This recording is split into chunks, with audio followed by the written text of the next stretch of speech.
नमस्कार, मेरा नाम भाऊ तोरसेकर। आप देख रहे हैं प्रतिपक्ष। दोस्तों, मुझे याद नहीं आ रहा है फिल्म कौन सी थी, लेकिन उस फिल्म का एक गाना बहुत मशहूर हुआ था, पॉपुलर हुआ था। मैं रास्ते से जा रहा था, मैं भेलपुरी खा रहा था, मैं तो लड़की पटा रहा था, तुझे मिर्ची लगी तो मैं क्या करूं। बार बार टीवी पर वगैरह कहीं ये गाना लगा हुआ मैंने देखा है, और जिस मजाकिया स्टाइल से गोविंदा वो गाना गाता है या एक्टिंग करता है, उसकी अचानक से मुझे 2 दिन में याद आ गई कि जिस ढंग से फिल्मों से ओझल हो गया हुआ ये फिल्मों का अभिनेता गोविंदा आहूजा वापस कुछ सेलिब्रिटी बनना चाहता है, राजनीति में आना चाहता है। 20 साल पहले यही गोविंदा, ये क्या बोलते उसको, राजनीति में आया था। सोनिया गांधी ने गोविंदा को राजनीति में लाया था और महाराष्ट्र में उसको एमपी बनाया था। मुंबई की, जिसको उस वक्त उत्तर मुंबई कहते थे, वो चुनाव क्षेत्र आज बदल गया, आज वो बदल गया। लेकिन उस वक्त अलग चुनाव क्षेत्र था, जिसमें मुंबई से निकलकर विरार, वसई, पालघर तक का इलाका आता था।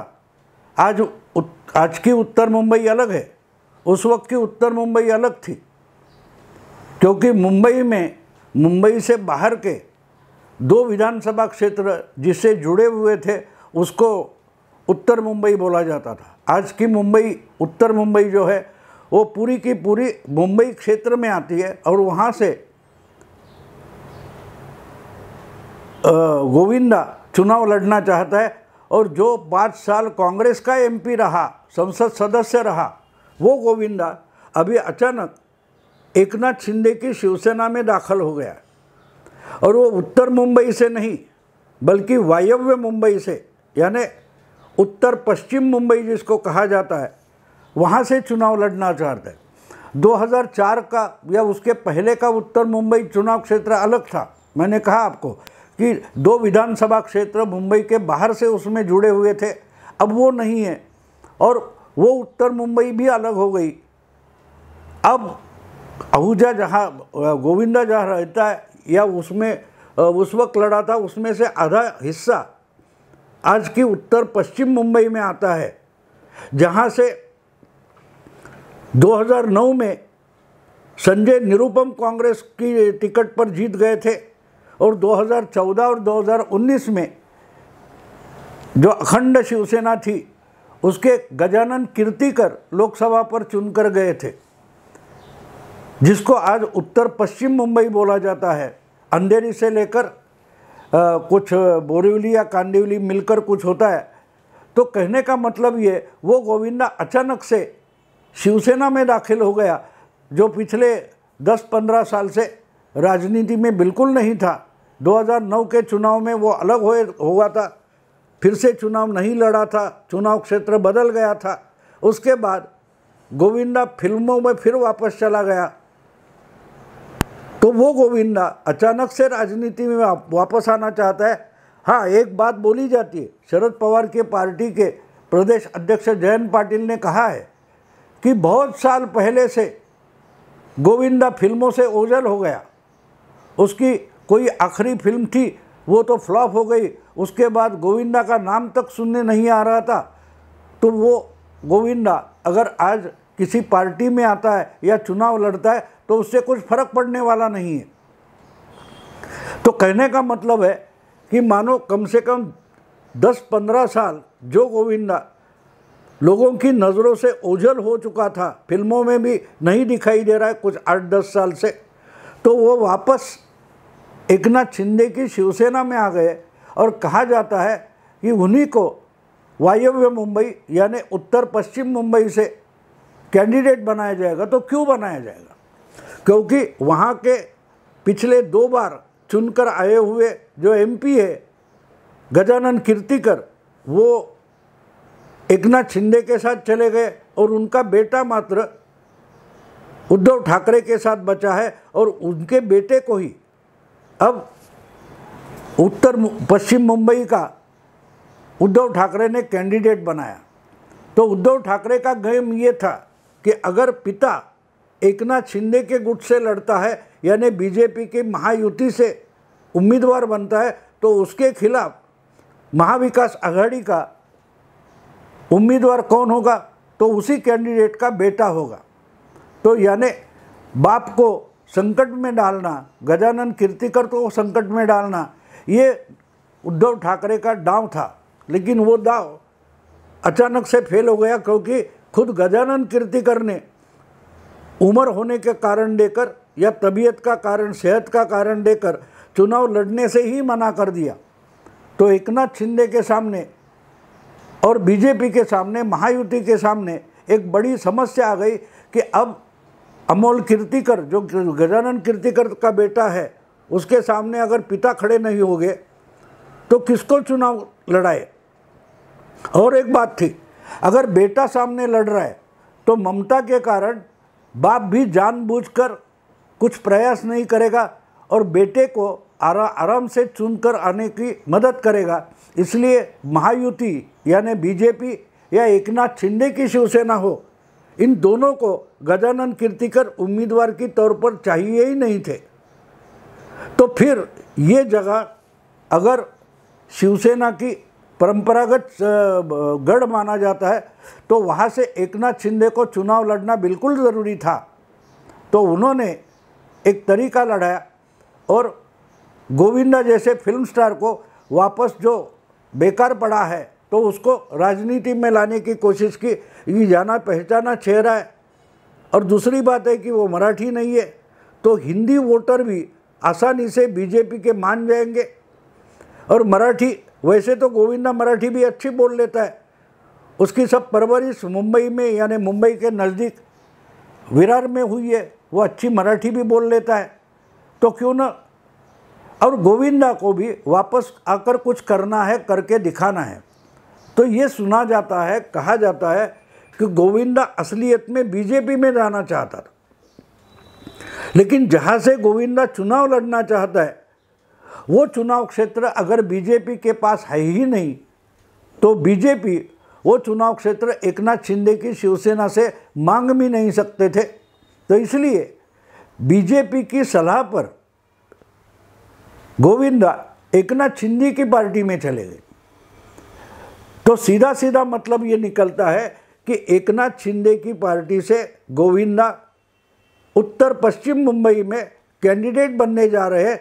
तो जो दाव पिता पुत्र में लड़ाई चलाने का उद्धव ठाकरे ने खेला था वो अब पलटी हो गया।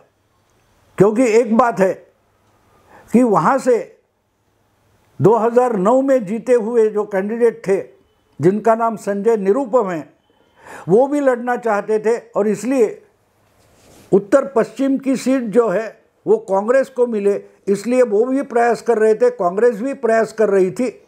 लेकिन उद्धव ठाकरे अड़े बैठे थे कि हमने जीती हुई पिछली 2 बार जीती है तो ये हमारी सीट है, तो हम तो नहीं दे सकते। तो संजय निरुपम का दाव भी फेल हो गया। वो चाहते थे कि महाविकास आघाड़ी से कांग्रेस का उम्मीदवार बनकर संजय निरुपम वो सीट लड़ाएंगे। अब मामला ये हो गया कि जब अमोल कीर्तिकर का नाम घोषित हो गया तो संजय निरुपम गुस्से में आ गए। वैसे देखिए तो 2009 में संजय निरुपम वहाँ से जीते थे, लोकसभा पहुँचे थे, लेकिन उससे भी पहले 2 बार संजय निरुपम शिवसेना से राज्यसभा के मेंबर थे। वो हिंदी सामना नाम का जो दैनिक है, शिवसेना का हिंदी मुखपत्र है, उसके संपादक हुआ करते थे। शिवसेना ज्वाइन किए और शिवसेना के संजय राउत से पहले 2 बार राज्यसभा के मेंबर संजय निरुपम बने थे।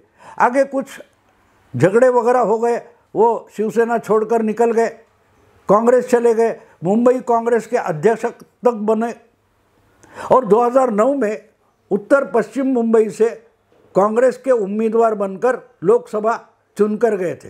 लेकिन उनकी बुरी हार लगातार 2 बार शायद उसी कॉन्स्टिट्यूंसी में, उसी चुनाव क्षेत्र में गजानन कीर्तिकर ने कर दी। लेकिन अब गजानन कीर्तिकर है नहीं, तो अपना चांस हो सकता है, इसकी कोशिश संजय निरुपम कर रहे थे। तो एक बात और हो सकती थी, अगर आज चुनाव का उम्मीदवार बनाने के लिए इस पार्टी से कोई उधार का कैंडिडेट ला रहा है, तो संजय निरुपम को उद्धव की शिवसेना भी उधार का उम्मीदवार बना सकती थी, क्योंकि इस जो चुनाव क्षेत्र है वहाँ बहुत सारे उत्तर भारतीय बिहारी मतदाता भी मुंबई में है, तो उसका फायदा निरुपम को मिलता है, वो शिवसेना को मिल जाता, उद्धव ठाकरे की शिवसेना को मिल जाता। लेकिन ऐसा हुआ नहीं, क्योंकि उद्धव ठाकरे अड़े बैठे, उनको तो पिता और बेटे में झगड़ा लगाना था, और बेटे के लिए पिता ने अपने कदम पीछे हटा लिए। तो अब प्रॉब्लम उद्धव के लिए बन गया, क्योंकि एकनाथ शिंदे ने अपने लिए एक तगड़ा कैंडिडेट ढूंढ लिया है जिसको गोविंदा बोलते हैं। अब गोविंदा का नाम आने के बाद एनसीपी और कांग्रेस से रिएक्शन आ गई। कांग्रेस ने रिएक्शन दे दी कि भाई हम तो गोविंदा को हरा सकते हैं वगैरह वगैरह वगैरह। लेकिन खुद शिवसेना उद्धव ठाकरे गुट जो है उसमें से कोई भी रिएक्शन नहीं आई है, बिल्कुल नहीं है, क्योंकि कारण सीधा साधा है। अमोल कीर्तिकर जो है वो इतनी बड़ी लोकसभा की कॉन्स्टिट्यूंसी चुनाव क्षेत्र लड़ नहीं सकता, और कांग्रेस के अमराठी मतदाता जो है वो अमोल कीर्तिकर के पीछे जमकर खड़े होने की उम्मीद भी नहीं है। और कांग्रेस ने अगर झगड़ा मोल लिया है और निरुपम अगर बगावत करके बागी उम्मीदवार बन गए, तो अमोल कीर्तिकर के लिए कोई संभावनाएं बचती नहीं है। और इसमें अगर गोविंदा जैसा एक पॉपुलर फेस, एक अभिनेता एकनाथ शिंदे और महायुति के तरफ से चुनाव में उतरता है, तो उद्धव ठाकरे के लिए गेम पूरा उल्टा हो गया। इसलिए मैंने कहा कि सिर्फ गोविंदा की बात नहीं, मुझे याद आ गया तो गोविंदा के फिल्म का गाना याद आ गया, तुझे मिर्ची लगी तो मैं क्या करूं। अब बात यह है कि मिर्ची उद्धव ठाकरे को लगे, उद्धव ठाकरे की शिवसेना जो है उसको मिर्ची लगी है, लेकिन चिल्ला रहे कौन? कांग्रेस और एनसीपी के लोग। कितनी अजीब बात, राजनीति आज का चुनाव ऐसे अजब मोड़ पर आ गया है कि कौन किस पार्टी में है इसका पता जब तक वो उम्मीदवार बनता है तभी लगता है, उसके पहले लगता नहीं। अभी एकनाथ शिंदे के पार्टी में पुणे के शिरूर चुनाव क्षेत्र से आढळराव पाटिल जो 3 बार 4 बार एमपी बने थे, वो पिछली बार हार गए थे, एनसीपी से हार गए थे। तो इस बार वही चुनाव लड़ने के लिए एकनाथ शिंदे के निष्ठावान शिवाजीराव आढळराव पाटिल अजित दादा की एनसीपी में चले गए, और शरद पवार के एनसीपी के जो जीते हुए कैंडिडेट है उनके सामने चुनाव लड़ेंगे। कल तक जो एकनाथ शिंदे के पार्टी में थे वो अब आढळराव वो अभी अजित दादा की पार्टी में चले गए। तो इसलिए अब मुंबई में एक मज़ा और होने वाला है, वो ये बात है कि जो सीधी सादी बेटे और पिता की लड़ाई उद्धव ठाकरे बनाना चाहते थे, वो एकनाथ शिंदे ने पूरा गेम घुमा दिया है। गोविंदा को पार्टी में लाकर, अभी गोविंदा का नाम उम्मीदवार करके एकनाथ शिंदे ने घोषित नहीं किया है, लेकिन कांग्रेस, बीजेपी और शिवसेना, एकनाथ शिंदे गुट जो सीटों के लिए झगड़ा कर रहे हैं उसमें वायव्य मुंबई या उत्तर पश्चिम मुंबई का समावेश नहीं है। इसलिए गोविंदा को जिस ढंग से लाया गया तो ये माना जा रहा है कि गोविंदा ही उत्तर पश्चिम मुंबई के उम्मीदवार हो गए।